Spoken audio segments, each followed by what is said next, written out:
Okay. So, welcome. Hi, Memuna. Hey, how you doing, Freeman? I'm good. So, before we started this, I mentioned maybe we just kind of informally set the stage here. I know last night we talked about doing this. We've talked about just recording our calls or our conversations for a while now, just because of the nature of what we talk about and looking at the what's going on with the world globally and humanity's awakening and all that. I'm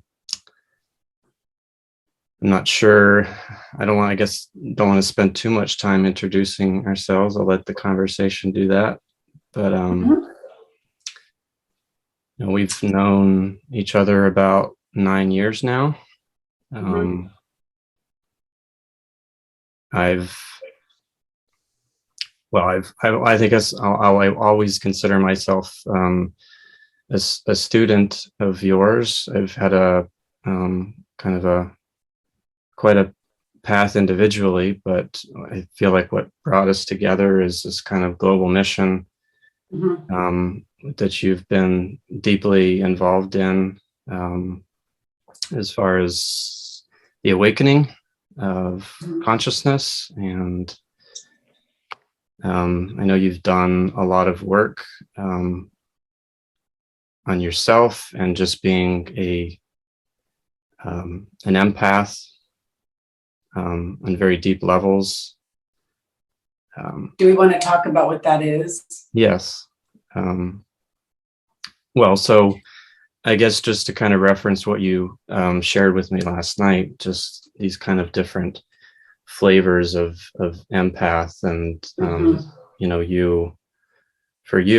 this was regarding I guess astrological signs that you have a very it's more of a global empath, or just this very psychosomatic experience of really taking in and physically feeling and processing other people's emotions or wounding or whatever. And I've certainly witnessed you over the years processing a lot of that stuff, whether it was individual people that you converse with, or whether it was my stuff, or just on a much wider scale, just humanity at large.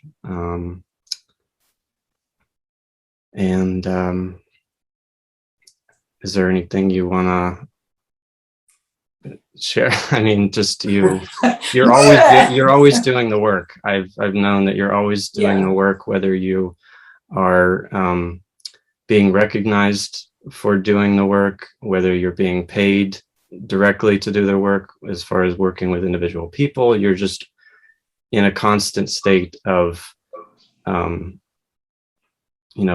so let's talk about the work. Let's talk about the work that you're referring to here. And I believe this is the work that is in store for humanity. And I have to be honest, I'm afraid, because I believe in the power of spirit and the power of something so much greater than humanity. I really do at this point. I think that we're all going to, and it's going to be a unified belief system in something greater than us. And anyway, so this whole doing the work thing is really about the what I'm good at doing, what I've done for a long time, is because I have this empathic nature, and I can essentially feel the dysfunction of the environment, feel the dysfunction of individuals around me. It's the dysfunction that I would gladly call the elephant that humanity has pushed under the rug, inside every relationship, inside every household, inside every government. This is the pink elephant that's been pushed under the rug. And I'm pretty sure I'm not the only empath who's felt the distortion pattern that comes off of this negligence. It's negligence. So this pushing it under the rug, it's turning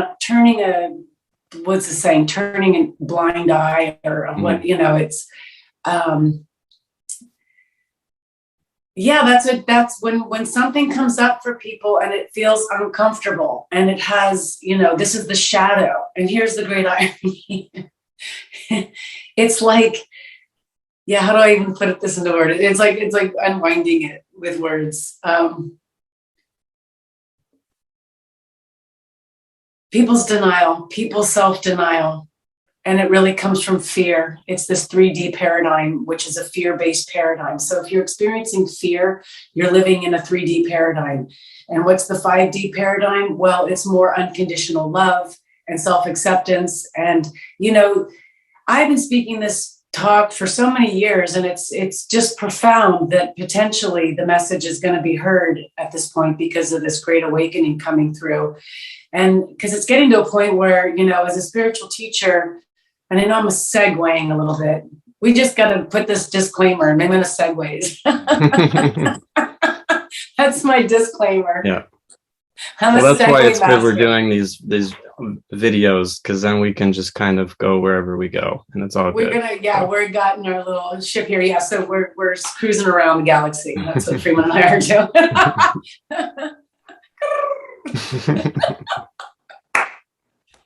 Just checking it out. So this work that I do is basically, we're imprinted. A science can track it down, but as an empath, you end up learning a lot through direct experience and of this inner world and the interface that's going on and the deeper senses of intuition and the gut and all the perceptual analysis that comes with it. It ends up becoming a clear indicator that your spirit is trying to tell you, in the end, it's my spirit shows me where people are at. So normally it's people are really working from a place of fear, and so fear promotes greed, and it promotes, the darker energies.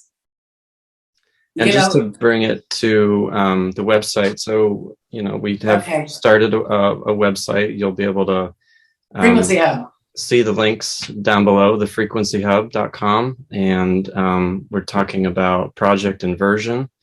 So just to bring it to the inversion on the planet and within the individual. Well, let me just first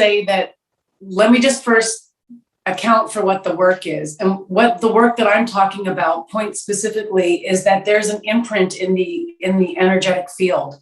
And the imprint is when we don't know who we are, and when we are summoned to the mind for self-discovery, we become subject to brainwash and to mind control. And that's our own damn fault. Okay? It's your fault for falling prey to the brainwash. It's your fault for giving up, the power of your own spirit, the power of your own light, your soul, your energy, your life force, whatever name you want to put on it. It's your fault. Everybody needs to be held accountable at this level. And so people have a really hard time seeing what their fault is, because for some reason, we're better than that, I guess. So I end up as an empath, I start feeling where all these errors are and the incorrect ways of being that people have become very accustomed to, and find their, that's where they even strive for their potential is. So I end up, it imprints my aura. Everybody has an aura.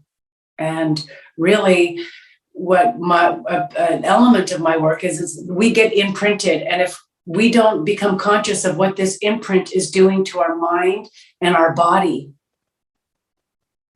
then we are a slave to it, an unconscious slave to it. And the imprint is ultimately coming from a force that wants you to not succeed and to not be whole. And I feel like, gosh, finally, after years of teaching at this level, like humanity. And so what I've done the work is that I end up clearing the imprint. I end up clearing basically everybody's self-denial and everybody's self-hatred, because it's imprinting me when I get in your company or when I open up to any situation, and clearing it on myself is as good as clearing it on anybody else. And I've developed some kind of supernatural powers by taking on this much responsibility. And I really wish to use them in service to mankind at this point, because that's what I feel like I've done all this for. So I'll just stop there. Okay. Well, I guess maybe we could talk a little bit more about the imprint. I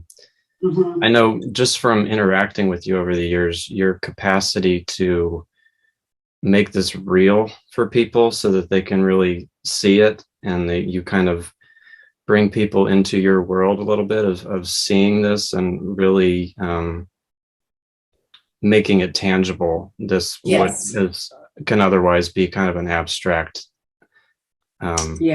thing. And so this imprint that it's, I guess, it's in the mind, it's in the emotions, it's in the DNA. Do you want to talk about what you see, or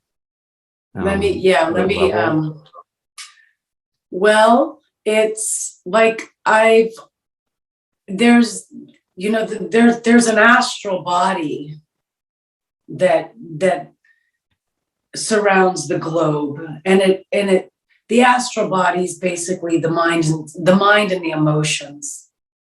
And the astral body exists, or its primary function is to be optimal. I mean, we have to believe that. We have to believe that energy wants to function optimally. I mean, we look to nature to understand things. And so, yet in the human condition, there's tremendous amount of talent on this planet. And, there is high level stuff going on, but as a spiritual being, as a spiritual species, we have, I feel, this is what we're going to wake up to, is that we don't know, we don't know how to correct the machine. Right.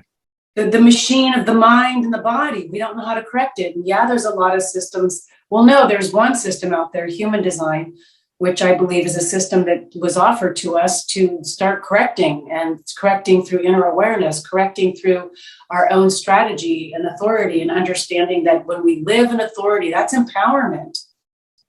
And that's an empirical process that for each individual, you go through the moments of the day, and whether you're an emotional authority, a sacral authority, a G-centered authority, you get to meet the wave of the moment. And and then you get invited, and this is what spirituality is. Spirituality is an invitation into awareness of self, awareness of the environment, and awareness of the other.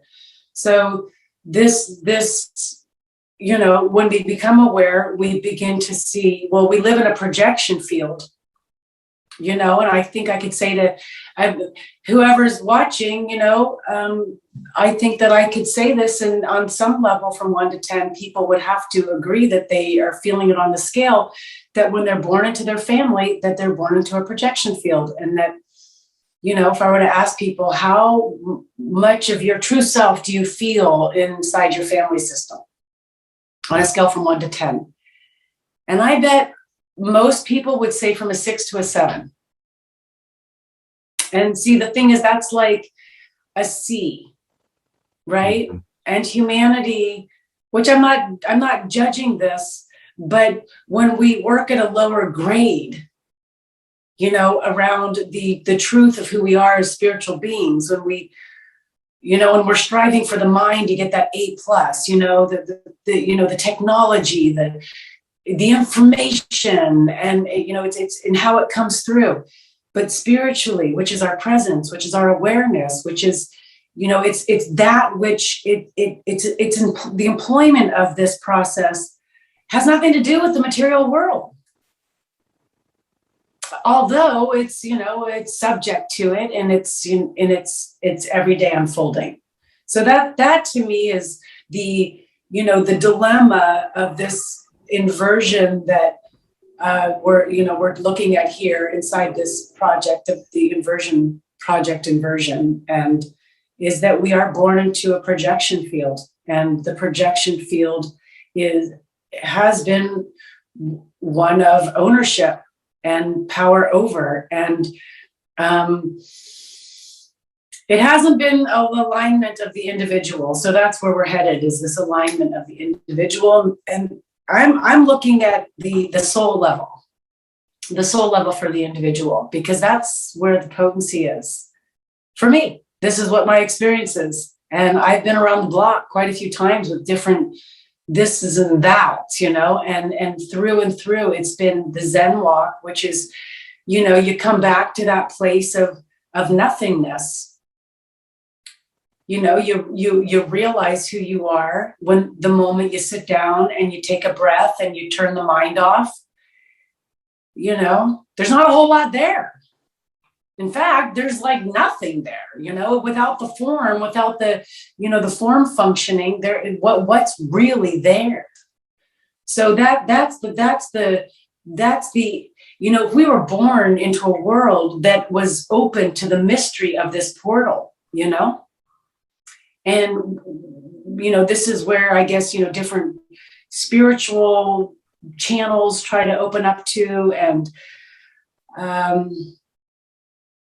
so we are not, as a species, and as a society, as a globe, we are not connected to this spiritual energy. So we're getting to see now that we are owned by, it's like any relationship, you're in an abusive relationship and, you're kind and loving. It's the empath narcissist dynamic.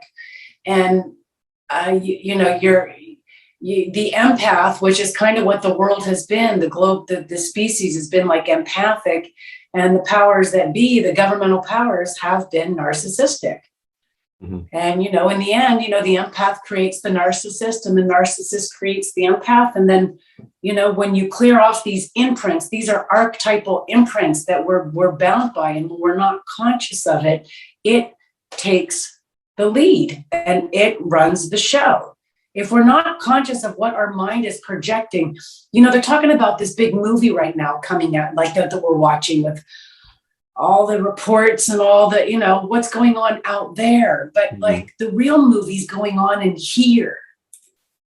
Mm-hmm. And when we can come to a place where we can see that our mind is projecting a movie, and I'm not judging it, it's not good and it's not bad, but we can come to see what the movie is that's going on inside of our own head, and how that projects itself onto our own consciousness, or in lieu of consciousness. Because mind abducts mind can be a part of the conscious stream, but when it becomes an identification process, like, oh, this is who I am, I'm this, I'm this thing, I'm this thing, then consciousness in a great way gets squeezed out of the equation. And, this is being asleep. I think that in the past 6 months, what did this guy say on this episode? Yeah, when I start hearing about lizards and flat earth, I get uninterested. And I have to say, yeah, I'm uninterested about the whole flat earth theory, but and the whole lizard thing is, funny as hell. But really what it comes down to is that when we shut ourselves off from consciousness and the flow of consciousness, we really are coming into a lizardton kind of a frequency. It's like, it's the rote. People live in rote, it's you do this and then you do that. It's the reptilian brain. It's just very ancient and very fear-based. And then you get people like that, and you give them, they get their hands on they get organized into situations where they have a lot of money, and money is power. And we live on a power planet. It's all about power. I mean, people want to say it's all about love, and it's all about love. And it's like, I can jump on that bandwagon for a little bit, but then, by the end of the day, we're on a power planet. So people, the imprint is everything that we're disowning about ourselves is being processed on the external. It's all just disowned stuff. I mean, this conversation is something that, we can come back to again and again and again and again, and watch the evolution of the conversation. So I don't know. I do the work though, because I'm aware, awake, and conscious, and I've got a killer my empathic mind, I read energies. It's like, I feel like I energetic braille, and I've had this, I could do this for so long that, I use it to work to my advantage. And my advantage is my aura, and my aura being, protected. And it's a spiritual war. I don't know what people think that means, but my direct experience is it's a war against the mind of humanity. And the mind is, when it's in control, it's a dense frequency. So dense frequencies, their sole purpose, the core function of a dense frequency is to destabilize. That's all it's here to do. You can put any story you want to that dense frequency. Like, God, there's so many beautiful stories right now about dark forces and what these dark forces are. But at the end of the day, that low vibrational frequency has one purpose, and it's to destabilize. So when we look at the planet right now and the destabilization process that's going on, it's because the dense frequency is in the field. It is predominant. So, what to do? Well, for one, become aware of it. Let's become aware of it. When we all become aware of the weird kid in the playground, and if we stop and pay attention, we can start disempowering these destabilizing forces. The kid in the playground that wants to make trouble and do all that, destabilize everybody having a good time, right? Or doing their trip. So I feel like that's the level we need to come at here. We need to grow up. This is like adult 101. Mm-hmm. Yeah. And just speaking from my own experience, it certainly involves a lot of unlearning, a tremendous amount of unlearning. And I guess where the ego gets involved is that just how uncomfortable it is to let go of what you hold to be true or what you think you are. And it's been almost 10 years now of a tremendous amount of unlearning since I met you. And, and still there's more.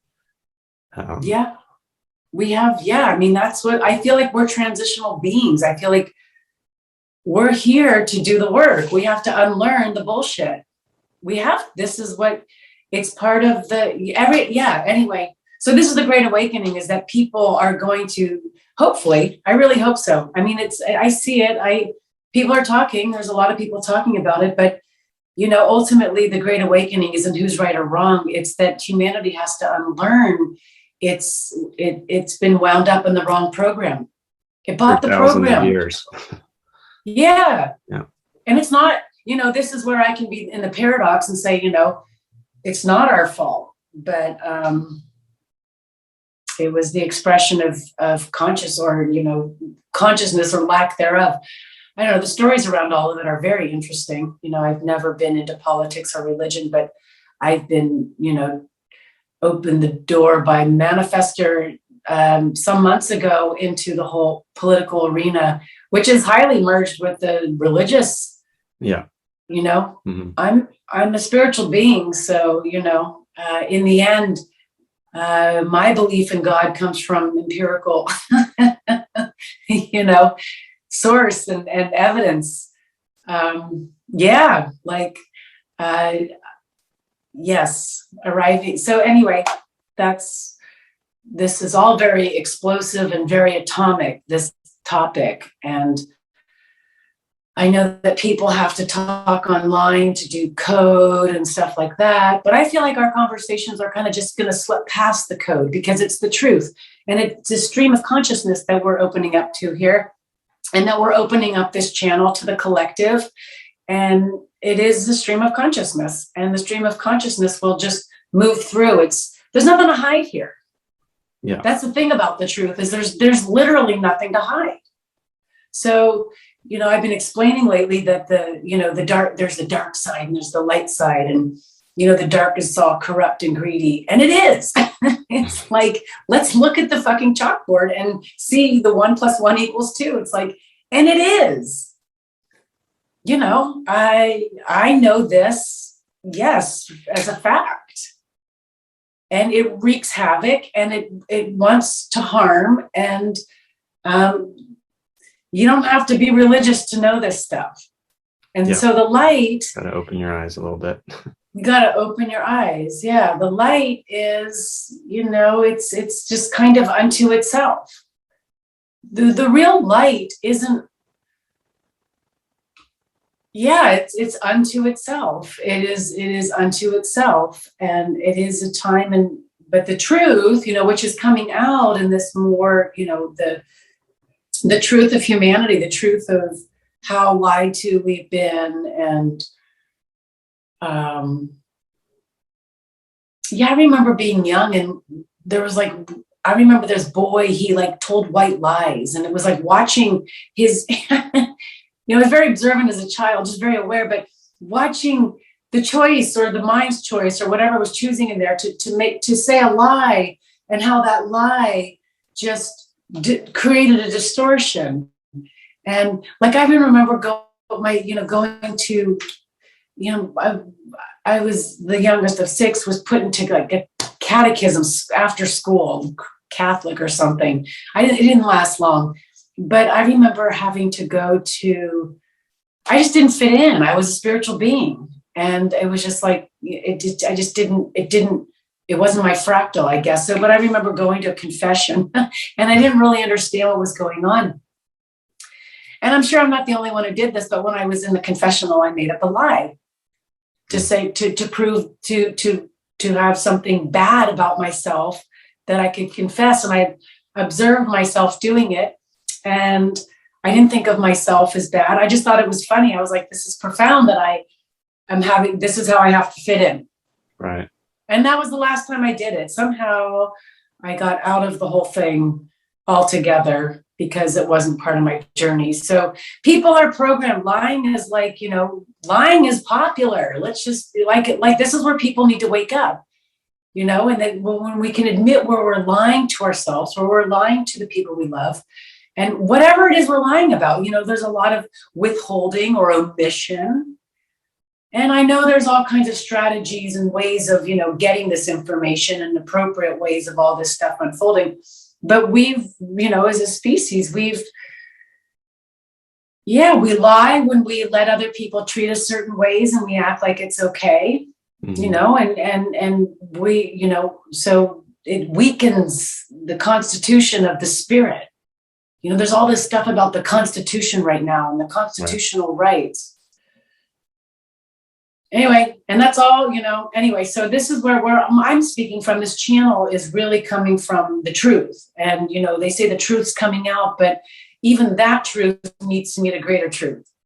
Yeah. And that's really where I've been my whole life. And it hasn't been a choice. I was born into just being awake and being in the truth and not buying the lie. And where I was, where I've struggled and suffered immensely is that I've been an empath, which is vulnerable and sensitive. And so I've been subject to the imprint of the lie, which is toxic pollution psychically. So I've been clearing, clear it out of my aura field, clear the imprint. And when I clear the imprint, it basically says I'm no longer available for that toxic energy. So that's me making a vote on a spiritual level, or I'm assassinating it. Basically, it's an assassination, of toxic energy. Mm-hmm. So anyway, that was kind of a loop-de-loop, but I think that I actually answered the question of what an imprint is. And so, yeah. Right on. Well, I feel like maybe that's just a good place to wrap it up and keep this short and sweet. And we're going to continue to, we have conversations pretty much daily, just kind of, we're both in tune in our own ways to what's going on or what appears to be going on in the planet, and breaking it down and trying to make sense of it or return to the truth. So, well, we both have an investigative energy about us, Right. We're both kind of primed for the part here to be curious investigative energies. And then, there's the whole, the journey to this point that there's the wisdom that comes that's meeting the investigation. That's what's happening here. We're meeting this with, and between the two of us, we've walked the what do they call it? The path. What do they call that? The path no one else wants to walk. Yeah, that's one way to put it. I mean, it's the path of yeah. It's chop wood, carry water. It really, Anyway, so I could, open head centers. I could keep talking. So let's stop it here. And we can. Anyway, it was a pleasure. Pleasure to connect. Yep. Good to see you. Awesome. Yep, you too. So, okay. Yeah. We'll talk. Okay. Bye. Talk again soon. Bye. Yep. Bye.